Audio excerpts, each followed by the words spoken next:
Barbershop conversation, guys. Feel free to hit the subscribe button. Don't forget March 16th, Empowerment Breakfast in the heart of downtown Dallas. Yo, let's get it popping. Can't wait to see you out there. Tickets are $30. Click the link in the description box, and they'll be right there.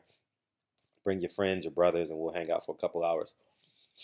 So, you know how your phone, you get your alerts, and I got my alert for the Laura thing, and I forgot.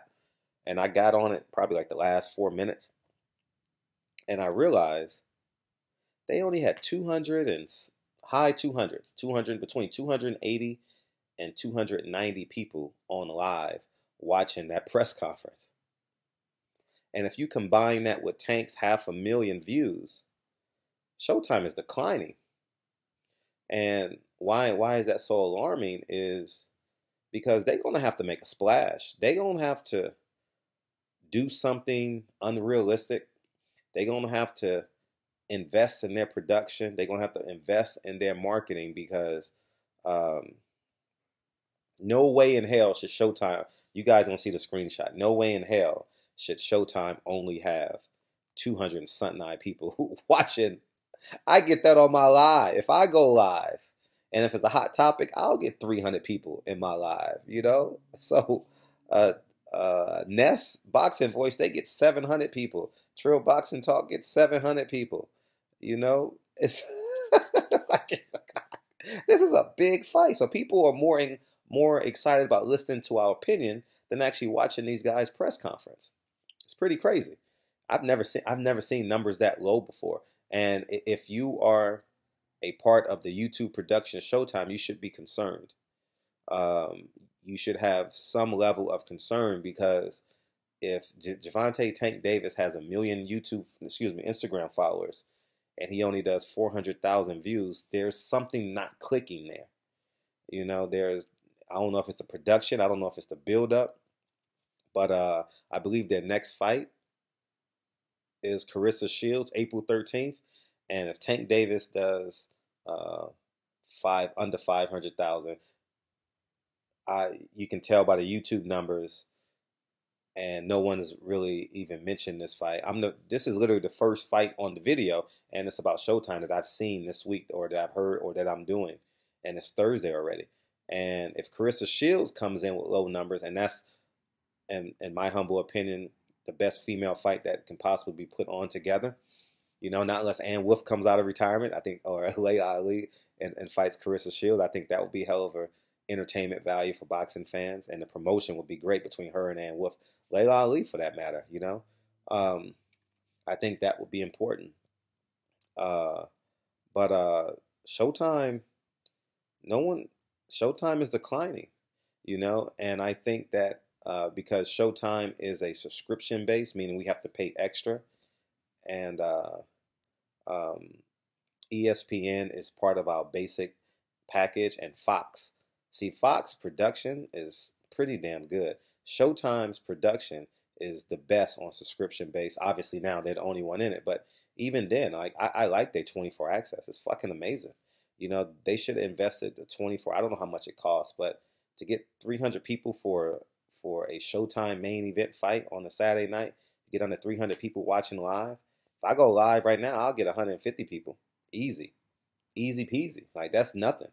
You know, and I go live twice a year. I'm gonna go live more, guys. I promise.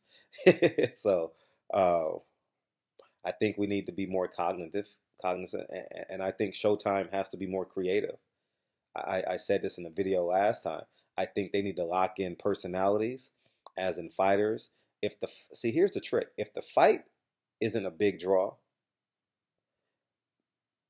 who's the most popular fighter they can bring in? Fly in Deontay Wilder to do the commentating, for him to do something like a Deontay Wilder special, the lead into the fight. You got to do something to galvanize the boxing spirit, because no one cares. Luis Ortiz is fighting, and he's the second most popular heavyweight in America. No one cares. You know, Lara, who is if you are a pure boxing fan, he's a top 10 boxer. I'm not saying he's a top 10 overall, but I'm talking about if you like a typical boxing style from the southpaw stance, he's one of your top 10 best fighters, you know? Um, so on paper, you got two of the best left-handed fighters and Cuban fighters in boxing today. And yet it's not getting any buzz. And so I think Fox is doing a hell of a job. That face-to-face they did with Earl Spence and Mikey Garcia is incredible. Um, I think the coolness, like, see, here's the trick. See, here's what I'm gonna give you guys one of the biggest secrets ever. You know what platforms think? Platforms think you have to be the most intelligent. No, you have to be the most engaging. People see Showtime, HBO, and Fox. I'll even go as far as Fox. They think you got to be the most intelligent to be on Fox, to be on TV. No, you have to be the most engaging. Obviously, you're not going to put someone in that don't know nothing about boxing, right? You're going to have some type of concept and or understanding of boxing at an above average level, right? But they think they got to put on experts and this and no. And if you get lightning in the bottle, you get both. You know, like George Foreman, you got lightning in the bottle with George Foreman. You know, you never know. I mean, George Foreman was cool. You know, that's probably the last personality that I absolutely like I could just listen to in terms of boxing. Let's say last. Yeah, like Emmanuel Stewart was awesome, but I wasn't as smart as I was then, so I didn't. So he spoke a lot that was beyond my own comprehension at that phase in my life. Maybe if I go back and rewatch multiples of his fights, I will have a greater respect for him. I love this tone though. I love this tone. You know, I love him in this tuxedo. You know what I mean? And his little afro, if I'm not mistaken, right? Remember that when we was kids? But George Foreman was the last guy that I absolutely was cool. You know, Roy Jones was good. Paulie Malignaggi is good. What I like about Paulie Malignaggi is he just talks. You know, like him, love him, he just talks, and he's engaging with media. I love Paulie that he's engaging with the media outside of his job responsibilities, because he really don't have to do media because he's talking all goddamn. He's talking for 2 hours, and then he comes and talks to us for an hour. I just want to say thank you to that. So, but Showtime, y'all got to step it up. Y'all are floundering. I mean, the numbers is just not good at all. You know, your next big hit will be Deontay Wilder versus Dominic Breazeale, but you need a lead-in. You know, he can't be your only star. You know, Tank Davis needs to be at this fight. Like, you got Tank Davis, Deontay Wilder, Carissa Shields. All three of these need to be at your fight, doing press conference, doing something on social media, taking over your Instagram page, taking over your YouTube page, right? You need to be micro-producing all this type of stuff. And it's affordable, and it's so cheap. It takes one cameraman, right? And one production staff member, you know, just to hit some key points, tell them to say this at a certain time, and just follow them, you know. Take them shopping in New York. You know, take them to, I don't know, take them somewhere. You're in Brooklyn. Take them to the stomping ground of the Brooklyn Dodgers. Take them to Joe Louis, you know, the Brownstones and Joe Louis, you know.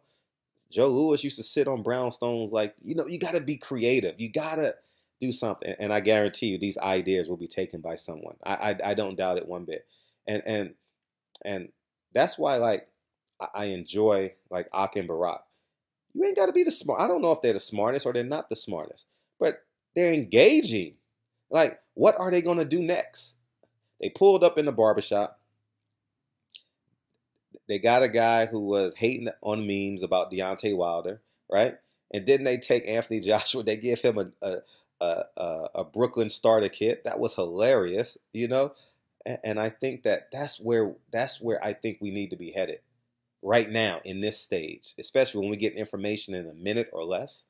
We don't have time for these fucking drawn out these analytical questions, and they put too many words in the questions. They're not cool. We got this white guy dictating to two minority athletes who's never even said their name before, who's learning the culture on the fly. We need someone who's already in the culture that can parlay the energy, bounce the energy back and forth. And I think Showtime has to step it up. Showtime has to, because if not, it's going to be tough sledding. It's going to be really tough sledding. And this is just my humble opinion. You know, they doing business as usual. I think, anyways, man, you guys get what I'm saying. Steven Espinoza, I love you, but you got to step up your production. Your production has to be cooler. Has to be. There's somebody in New York. I know that. I don't want the job. I'm not lobbying for a job, not one bit. If you want to make me part of the production team or an advisor, I ain't got to leave my house, but I'm not getting on the plane traveling for nobody but me. I'm just being 100. I don't want to do that. I shouldn't say that, but you guys understand where I'm coming from, But I think something has to happen, Maybe you take Brian Custard out his suit, Maybe he does the interviews on a basketball court instead of always being behind the DS. Brian Custard works out all day long. Maybe he go fake workout with one of the fighters, and you got to do something. Him standing behind the DS and you got him. He lives in New Jersey. You got to be creative, man. Anyways, man, barbershop conversations, man. Showtime has a fight this Saturday.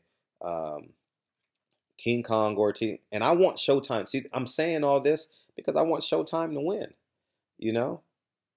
If not, all the fighters go to Fox, and now we get all the fighters for free. So if Showtime fails or Showtime continuously declines, it benefits the fight fans because we can just click on Fox and watch every fight for free. And Fox Sports 1, you may have to pay for with your basic cable, but, anyways, man, you guys get where I'm coming from. Barbershop Conversations. Feel free to hit the subscribe button, and I'll talk to you guys soon. Peace.